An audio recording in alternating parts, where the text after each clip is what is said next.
Hello guys, so in this video हम पढ़ेंगे past indefinite या पास्ट सिंपल टेंस के बारे में, है ना। इससे पहले वीडियो में हमने जाना था प्रेजेंट इंडेफिनिट टेंस को। तो पहले हम जानते हैं कि पास्ट इंडेफिनिट या पास्ट सिंपल टेंस होता क्या है। तो पास्ट सिंपल टेंस या इंडेफिनिट टेंस किसी भी एक्शन को बताता है, या तो वो कंप्लीट हो चुका है पूरी तरीके से, या फिर वो कोई पास्ट रूटीन या हमारी कोई पास्ट हैबिट है जो हम करते थे, इस तरीके से, है ना। तो पास्ट जो इंडेफिनिट या सिंपल टेंस जो होता है उसको एक तरीके से दो कैटेगरी में हम बता सकते हैं, है ना। एक होती है टू बी वाली और दूसरी होती है हमारी एक्शन वर्ब वाली। अब टू बी वाली कैसे होती है, जैसे मैंने कहा वह खुश था, यानी कि होना। टू बी मतलब होता है होना, कोई स्टेट, है ना। कैसा था या खुश था, दुखी था, वो क्या था, इस चीज़ को जो बताता है वो टू बी फॉर्म में आ जाता है। तो टू बी में क्या होता है, हम वॉज या वर का यूज़ करते हैं। इसके मतलब सिर्फ ये लिंकिंग वर्ब हमारी जो होती है वो यूज़ होती है, ठीक है। जैसे कि वह खुश था, यानी कि पूरे सेंटेंस को जोड़ने के लिए वॉज या were as a linking verb इसको यूज़ करते हैं। और सिंगुलर सब्जेक्ट के साथ में वॉज यूज़ होता है और प्लूरल सब्जेक्ट के साथ में हमारा वर यूज़ होता है। तो यहाँ पर हमारा जो सब्जेक्ट है वो वह है ना। तो वह हमारा क्या है, एक सिंगुलर सब्जेक्ट है। इसके लिए आ जाएगा ही के साथ में आएगा वॉज, और खुश के लिए हो गया हैप्पी। तो गाइज इस तरीके से ये हमारा सेंटेंस कंप्लीट हो गया टू बी वाला। टू बी वाला क्योंकि इसमें यहाँ पर कोई एक्शन नहीं हो रहा, है ना। बस स्टेट बताया है कि वो किस तरीके से था। जैसे कि हमने पढ़ाई है, टेंस में दो चीज़ बताई जाती हैं, या तो स्टेट बताई जाती है या फिर कोई एक्शन बताया जाता है। तो ये दो टाइप का इसमें दो चीज़ें, एक है टू बी, एक है एक्शन। तो अभी हम टू बी वाली चीज़ देख रहे हैं कैसे है ना। तो पास्ट इंडेफिनिट में वॉज या वर यूज़ होता है as a linking verb, sentence को जोड़ने के लिए। Was with singular subjects, were with plural subject, ठीक है। अब यहाँ पर दे है, दे हमारा वे है, वे के लिए आता है दे, और दे हमारा प्लूरल सब्जेक्ट हो जाएगा। तो ये हो गया हमारा दे, और ये नेगेटिव है तो वर के बाद, यानी कि लिंकिंग वर्ब के बाद नॉट ऐड होएगा हमारा ना। दे वर नॉट, दुखी का हो गया सैड। क्लियर, आई थिंक आपको क्लियर हुआ होगा। और इसी से हमारा क्वेश्चन वाला सेंटेंस यानी कि इंट्रोगेटिव सेंटेंस बन जाएगा। फॉर एग्जाम्पल, क्या वे भूखे थे, तो वे हमारा क्या है यहाँ पर प्लूरल सब्जेक्ट। तो इसके लिए जो क्वेश्चन वर्ड बनेगा वो क्या बनेगा, वर दे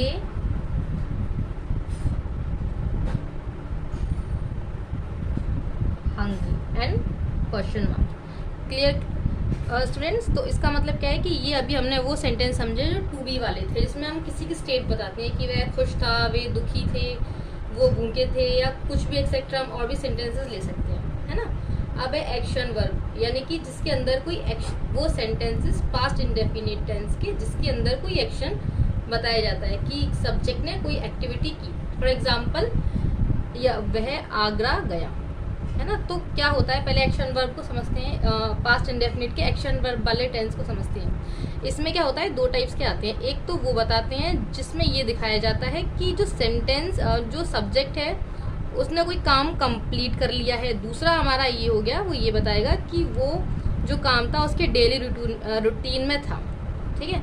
तो पहला है, जैसे कि यहाँ पर हम एग्जाम्पल से समझते हैं, है ना। वह आगरा गया, यानी कि वो जा चुका है, ये काम पूरा हो चुका है। तो लास्ट में जो साउंड आएगा हिंदी में वो आ का आता है, ग या आ का साउंड आ रहा है, तो ये हमारा हुआ। यहाँ पर अगर गर्ल होती तो वह आगरा ग ई का साउंड आता। अगर यहाँ पर ये प्लूरल होता वे आगरा ग ए, तो ए का साउंड आता, है ना। तो ये हमारा हो गया वो वाला एग्जाम्पल जिसमें कोई एक्शन कंप्लीट हो गया। तो वह आगरा गया, तो वह के लिए यहाँ पर हमारा सिंपल ही आ गया। अब यहाँ पर जो वर्ब यूज होती है वो वर्ब की सेकंड फॉर्म यूज होती है अफर्मेटिव में खाली, है ना। वो हम आगे समझेंगे, पर अभी एक नॉर्मल तरीके से समझते हैं, है ना। ही वेंट टू आगरा, वह आगरा गया। नेक्स्ट है तुम नहीं रोए, तो यहाँ पर नॉट वाला है, तुम का हो गया यू। और यही होता है कि पास्ट इंडेफिनिट में हमको ये देखना होता है, जैसे कि हमने प्रेजेंट इंडेफिनिट में नेगेटिव बनाने के लिए हमने डू या डस का यूज़ किया था, तो यहाँ पर क्या होता है, पास्ट इंडेफिनिट में हम नेगेटिव जब बनाते हैं तो डू डस की जगह हम यहाँ डिड यूज करते हैं, और हम इसके अंदर सब्जेक्ट में सिंगुलर प्लूरल नहीं देखते हैं, चाहे सब्जेक्ट हमारा सिंगुलर हो या प्लूरल हो, डिड ही आता है ना। तो सब्जेक्ट के बाद में did, then not, you did not weep, verb की फर्स्ट फॉर्म। उसका रीजन ये होता है कि किसी भी टेंस में वर्ब जो सेकंड फॉर्म होती है वो एक बार आती है, तो अगर हम डिड लगाएंगे तो फिर जो वर्ब की फॉर्म होगी वो फर्स्ट हो जाएगी, है ना, क्योंकि यहाँ पर हमने सेकंड यूज करी थी, यहाँ पर फर्स्ट हो गई क्योंकि यहाँ पर हमने डिड का यूज किया है। क्लियर। तो आगे हम देखते हैं नेक्स्ट, क्या वह हंसा, है ना। तो क्या के लिए यहाँ पर क्या होगा, डिड आगे आ जाएगी, डिड ही और वी, जहाँ डिड आएगा वहाँ हमेशा वर्ब की फर्स्ट फॉर्म में यूज होगी क्वेश्चन। तो आई होप ये आपको समझ में आया होगा अच्छे से। नेक्स्ट हम लेते हैं अफर्मेटिव सेंटेंस से। अब हम तीनों को लेके समझेंगे, अफर्मेटिव, नेगेटिव और इंट्रोगेटिव। तो बच्चों देखो, इसमें क्या होता है, इसकी कुछ वर्ड फॉर्मेशन होती है ना। तो वर्ड फॉर्मेशन अफर्मेटिव की होती है सब्जेक्ट, वर्ब की सेकंड फॉर्म और ऑब्जेक्ट, है ना। तो हम थोड़े से एग्जांपल से समझते हैं। उसने पानी पिया, या यानी कि आ का साउंड आ रहा है, ये हमारा हम पहचान सकते हैं, और इसमें हमें सेंस दिख रहा है कि जो वर्क है हमारा कंप्लीट हो चुका है, तो ये पास्ट इंडेफिनिट का टेंस है। ठीक है, तो हम इसको फॉर्मेशन के अकॉर्डिंग लगाएंगे। उसने यानी कि ही, ठीक है, ये शी भी हो सकता है, डिपेंड करता है ना। ही, अब वर्ब की सेकंड फॉर्म ड्रैंक, और यहाँ पर वाटर। ठीक है। नेक्स्ट, धीरज विद्यालय गया। तो यहाँ पर भी जो सेंस आ रहा है किसका आ रहा है, वो एक्शन कंप्लीट हो गया। तो धीरज इज अ पर्सन, धीरज कहाँ गया, विद्यालय गया। वर्ब की सेकंड फॉर्म गया के लिए गो होती है, इसकी सेकंड फॉर्म होती है वेन टू विद्यालय मतलब स्कूल। नेक्स्ट है हमारा, वह हर दिन मंदिर जाती थी। अब देखो यहाँ पर जाती थी, पास्ट इंडेफिनिट टेंस जो होता है वो ये भी दिखाता है कि कोई एक्शन जो पास्ट टाइम में रेगुलर होता था, वहां पर भी हम पास्ट इंडेफिनिट टेंस को यूज करते हैं। ठीक है, डेली रूटीन में। तो क्लास, अब हमारे पास सेंटेंस है, वह हर दिन मंदिर जाती थी।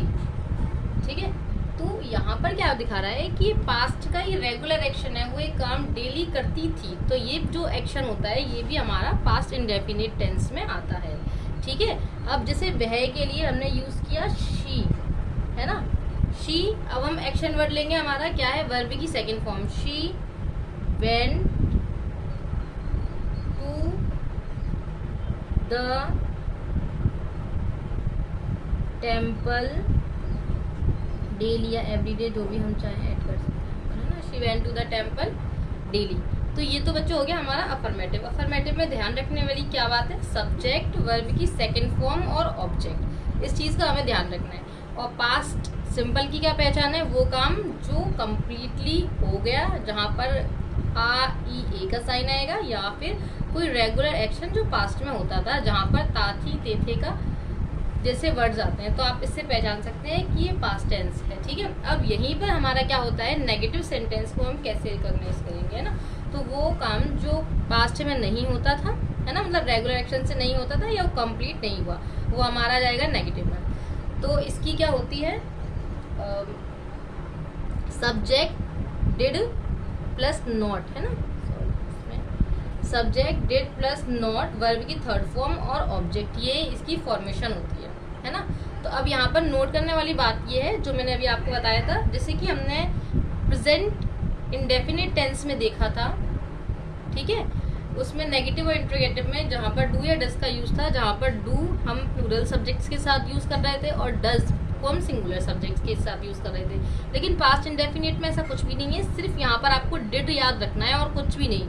यहाँ डिड सिंगुलर के साथ भी यूज होगा, प्लूरल के साथ भी होगा, तो आपको ये ध्यान रखने की इसमें जरूरत नहीं है। बस इतना ध्यान रखिए, डिड आएगा सब्जेक्ट के बाद में, जो singular used with both singular as well as plural subjects, है ना, दोनों सब्जेक्ट के साथ में डिड यूज होगा।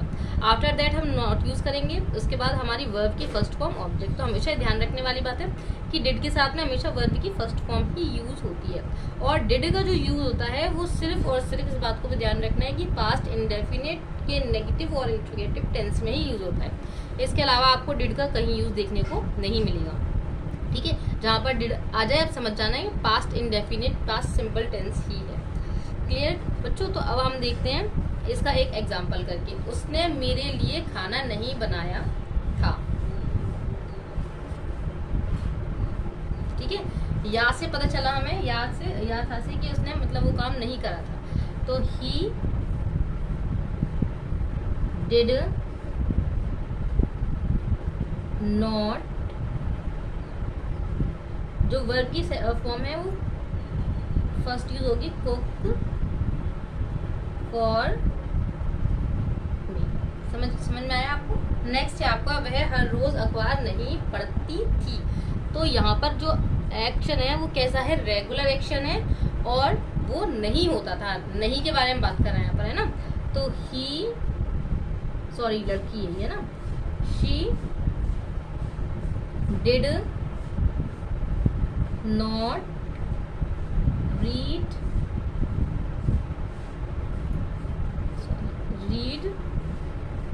a news paper D. I hope यहाँ तक आपको समझ में आया होगा। अब हम करते हैं इंट्रोगेटिव सेंटेंस के बारे में, ठीक है। तो देखो इंट्रोगेटिव सेंटेंस में बच्चों मैंने आपको बताया था दो टाइप के होते हैं। एक होता है WH टाइप का, यानी कि जिसके अंदर क्वेश्चन वर्ड का यूज होता है। दूसरा होता है यस नो वाला, यानी कि जो हेल्पिंग वर्ब से हमारा डिड से शुरू होगा यहाँ पर, है ना। तो क्या है देखिए, इसकी वर्ड फॉर्मेशन है वो है क्वेश्चन वर्ड। अगर सेंटेंस क्वेश्चन वर्ड वाला है तो क्वेश्चन वर्ड है उसमें, तो यहाँ पर पहले क्वेश्चन वर्ड आएगा, फिर डिड का यूज होगा, फिर सब्जेक्ट, फिर वर्ब की फर्स्ट फॉर्म, फिर ऑब्जेक्ट, और उसके बाद हमारा क्वेश्चन मार्क, है ना। तो क्वेश्चन बनता है हमारा, क्या उसने अपने पिता को पत्र लिखा, है ना। तो इसका आंसर हम यस नो में देंगे सिर्फ। तो यस नो में जिसका आंसर देते हैं हम वो हमारा सिर्फ डिड से शुरू होता है ना। यहाँ पर कोई क्वेश्चन वर्ड जैसा स्टेटमेंट वाला आंसर नहीं पूछा है। तो क्या क्या के लिए आ जाएगा यहाँ पर डिड, ठीक है। उसने, ही शी कुछ भी आ सकता है, अपने अकॉर्डिंग हम यूज कर लेंगे। डिड ही, आगे क्या आ रहा है? सब्जेक्ट हमारा हो गया ये डिड ही, वर्ब की first form. Did he write a letter to his father, ठीक है। नेक्स्ट हमारा, क्या राजा ने अपने दुश्मनों को हराया। तो क्या राजा,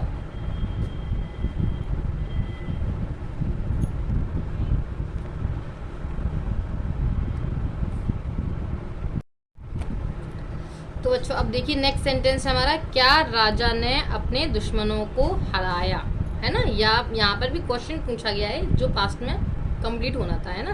तो ये पूछ रहा है, तो क्या के लिए आ गया? ये भी यस नो में, सिर्फ इसका आंसर हम यस नो में ही देंगे, है ना। तो डिड किंग, अब यहाँ पर वर्ब की फर्स्ट फॉर्म आएगी, हराने का हो गया डिफीट, है ना, सॉरी डिफीट हिज दुश्मन, यानी कि enemies, question mark. Did king defeat his enemies, क्योंकि यहाँ डिड है इसलिए यहाँ पर पास्ट फॉर्म यूज नहीं हुई है, फर्स्ट फॉर्म यूज हुई है। नेक्स्ट है आपका, चिकित्सक ने मरीज को कौन सी दवा दी। चिकित्सक, अब देखो यहाँ पर क्वेश्चन वर्ड का यूज हो रहा है कि कौन सी, तो आंसर आएगा, अगर हम किसी भी दवा का नाम लेते हैं तो आंसर पूरा स्टेटमेंट में आएगा। जैसे कि हमने सपोज पैरासीटामोल या वॉट एवर दवा इज ना मेडिसिन इज, तो हमें स्टेटमेंट में आंसर देना पड़ेगा। तो यहाँ पर हमारा जो क्वेश्चन शुरू होगा वो क्वेश्चन वर्ड से शुरू होगा, है ना। तो विच सब्जेक्ट आ जाएगा हमारा, विच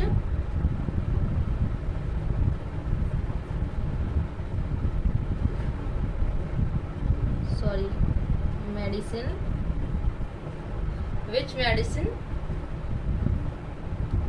did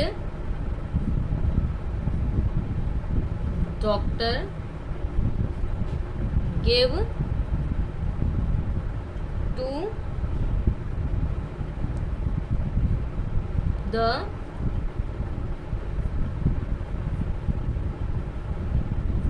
patient, question mark. Clear. इसी टाइप का एक नेक्स्ट एग्जाम्पल है, तुम कहाँ गए हो, तो मैं इसका भी आंसर पूरे में दूंगी। जैसे कि आई वेंट टू आगरा, तुम कहाँ गए थे, तो मैंने कहा आंसर में दूंगी आई वेंट टू आगरा, मैं आगरा गई थी ना। तो इसी तरीके से इसका आंसर आएगा स्टेटमेंट में। तो इसका क्वेश्चन वैसे ही बनेगा, वेयर डिड यू गो। तो क्लास आज की हमारी वीडियो यहीं पर खत्म होती है। आई होप आपको समझ में आया होगा